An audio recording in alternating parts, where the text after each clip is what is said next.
हाँ फ्रेंड्स, इस बार बहुत देर हो गई है। थोड़ा सा मैं काम में फंस गया था और फिर मैंने सोचा कि कुछ अच्छा करने के लिए थोड़ा सा रुक जाना चाहिए।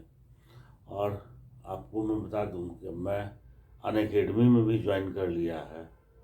तो अब अनअकैडमी में मैं जीके जीएस पढ़ाऊँगा और वो जीके जीएस जो है आप समझ लीजिए कि बहुत अच्छे क्वालिटी का होगा।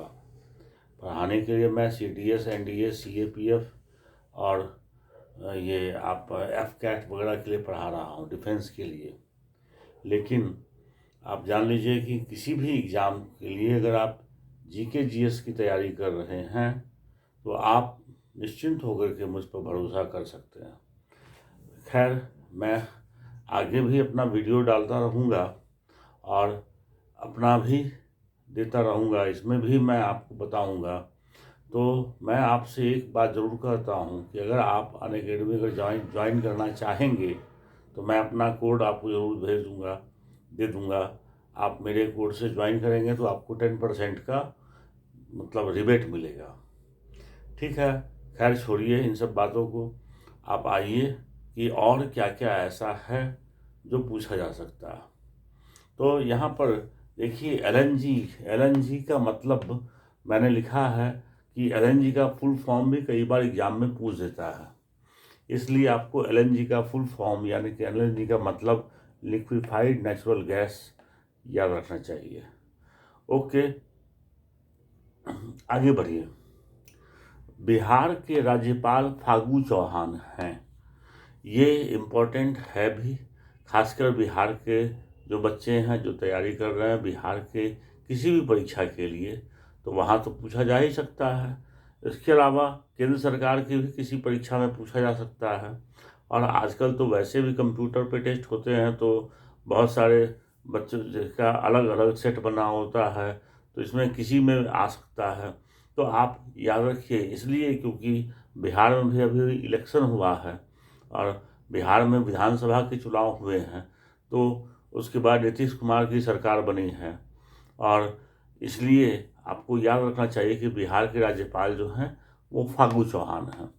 ओके, नेक्स्ट आइए, प्रौद्योगिकी शिखर सम्मेलन।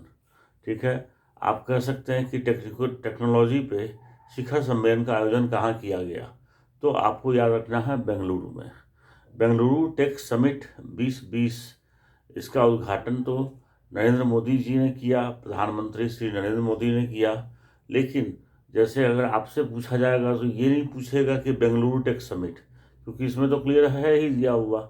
आपसे पूछेगा प्रौद्योगिकी शिखर सम्मेलन कहाँ हुआ, तो आप मानेंगे बेंगलुरु में। ठीक है, उसके बाद आइए नेक्स्ट। देखिए, ये भी बड़ा इम्पोर्टेंट है। अपने राष्ट्रपति जी, वो महामहिम राष्ट्रपति श्री रामनाथ कोविंद, उन्होंने 2 पुस्तक लिखी है। ठीक है, ये भी इम्पोर्टेंट हो जाता है और एग्ज़ाम में कभी भी पूछा जा सकता है। इसलिए आप याद रखिए कि ये 2 पुस्तक कौन कौन से हैं।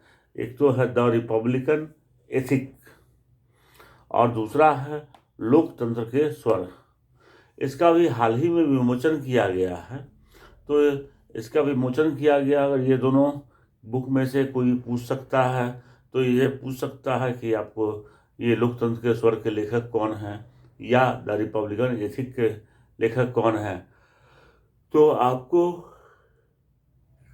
श्री रामनाथ कोविंद बनाना है।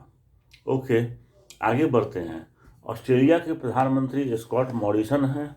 उसके बाद केंद्रीय आईटी मतलब आप इंफॉर्मेशन टेक्नोलॉजी यानी संचार पर, और आप कहेंगे इंफॉर्मेशन टेक्नोलॉजी और कम्युनिकेशन मिनिस्टर रविशंकर प्रसाद हैं। उन्होंने छठ पूजा पर डाक टिकट जारी किया है। देखिए, छठ पूजा खासकर पूर्वी उत्तर प्रदेश, बिहार वगैरह में, झारखंड वगैरह में मनाया जाता है और काफ़ी श्रद्धा से मनाया जाता है। आजकल ये दिल्ली वगैरह में भी जो बाहर के लोग बसे हुए हैं वहाँ मनाते हैं, या कहें कि आप जहाँ कहीं भी बिहार के लोग बसे हैं या उधर में आप पूर्वी उत्तर प्रदेश के लोग बसे हैं, उन सभी जगह छठ के पूजा मनाते हैं। तो 17वीं ये इस बार छठ पूजा पर डाक टिकट जारी किया गया है। ठीक है, उसके बाद आगे बढ़िए। ये अभी चुनाव जो हो रहा था बिहार में विधानसभा का, ये कौन से विधानसभा का चुनाव था? तो बिहार में 17वीं विधानसभा का चुनाव था ये, एक बात। दूसरी बात जो है ये पूछ देता है कि नीतीश कुमार जो 7वीं बार मुख्यमंत्री बने हैं। उसके बाद तीसरी बात, यहाँ पर क्या हुआ कि चुनाव होने के बाद क्या होता है, तो प्रोटेम स्पीकर जो हैं वो सभी मतलब आप कहेंगे कि विधानसभा के सदस्यों को पद की शपथ वगैरह दिलाते हैं। तो प्रोटेम स्पीकर आप जान लीजिए, ये लोकसभा हो या विधानसभा हो, इसमें पहले दिन जो है अध्यक्षता प्रोटेम स्पीकर किया करता है। और प्रोटेम स्पीकर के पद पर ज़्यादातर जो सबसे सीनियर मोस्ट पॉलिटिशियन जो चुन करके आए होते हैं, जो सबसे सीनियर मोस्ट होते हैं, अगर लोकसभा का है तो राष्ट्रपति जी, और अगर ये विधानसभा का है तो संबंधित राज्य के राज्यपाल वो प्रोटेम स्पीकर का शपथ दिलाते हैं। ठीक है, और वे जब तक विधानसभा अध्यक्ष का या लोकसभा में है तो लोकसभा अध्यक्ष का निर्वाचन नहीं हो जाता है, तब तक वो प्रोटेम स्पीकर ही अध्यक्ष के पद के कर्तव्यों का पालन करते हैं। ठीक है, आगे बढ़ते हैं। न्यूयॉर्क में बसे स्कॉटलैंड के लेखक हैं डगलस स्टुअर्ट। ठीक है, तो ये डगलस स्टुअर्ट नाम याद रखना है आपको। ये स्कॉटलैंड के हैं और ये न्यूयॉर्क में बसे हैं, यानी कि अमेरिका में बसे हुए हैं। उनकी एक उपन्यास है, पहली उपन्यास है सुग्गी बेन।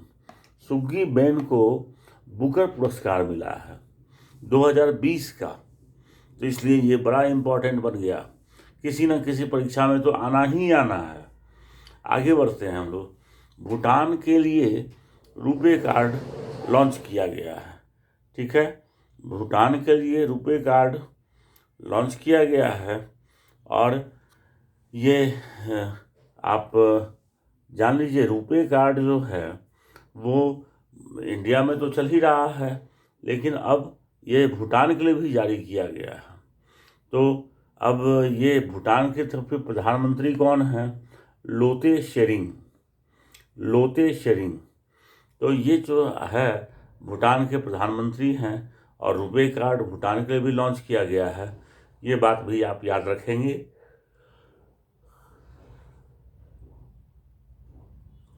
ठीक है फ्रेंड्स, तो ये मेरा करंट का था और अब मैं कोशिश करूँगा कि ये गैप इस तरह का ना हो, और तब तक के लिए मैं आपको सॉरी कहता हूँ और अब ये गैप मैं नहीं होने दूँगा, ये बात आप निश्चिंत रहें।